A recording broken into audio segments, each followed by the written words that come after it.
So today I'm going to share with you how to prepare or cook beets.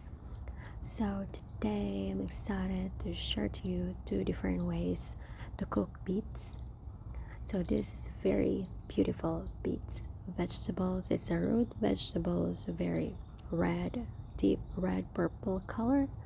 I have peeled it already, and this time I'm gonna chop it thinly.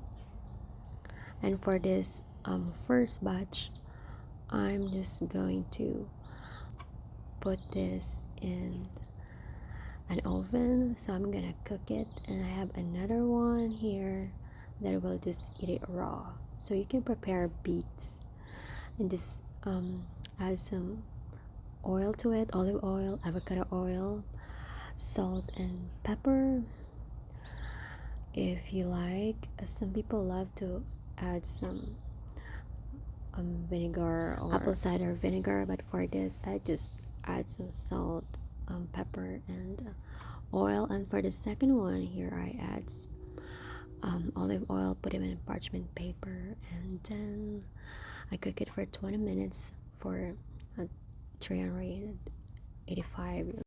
It is very easy and simple.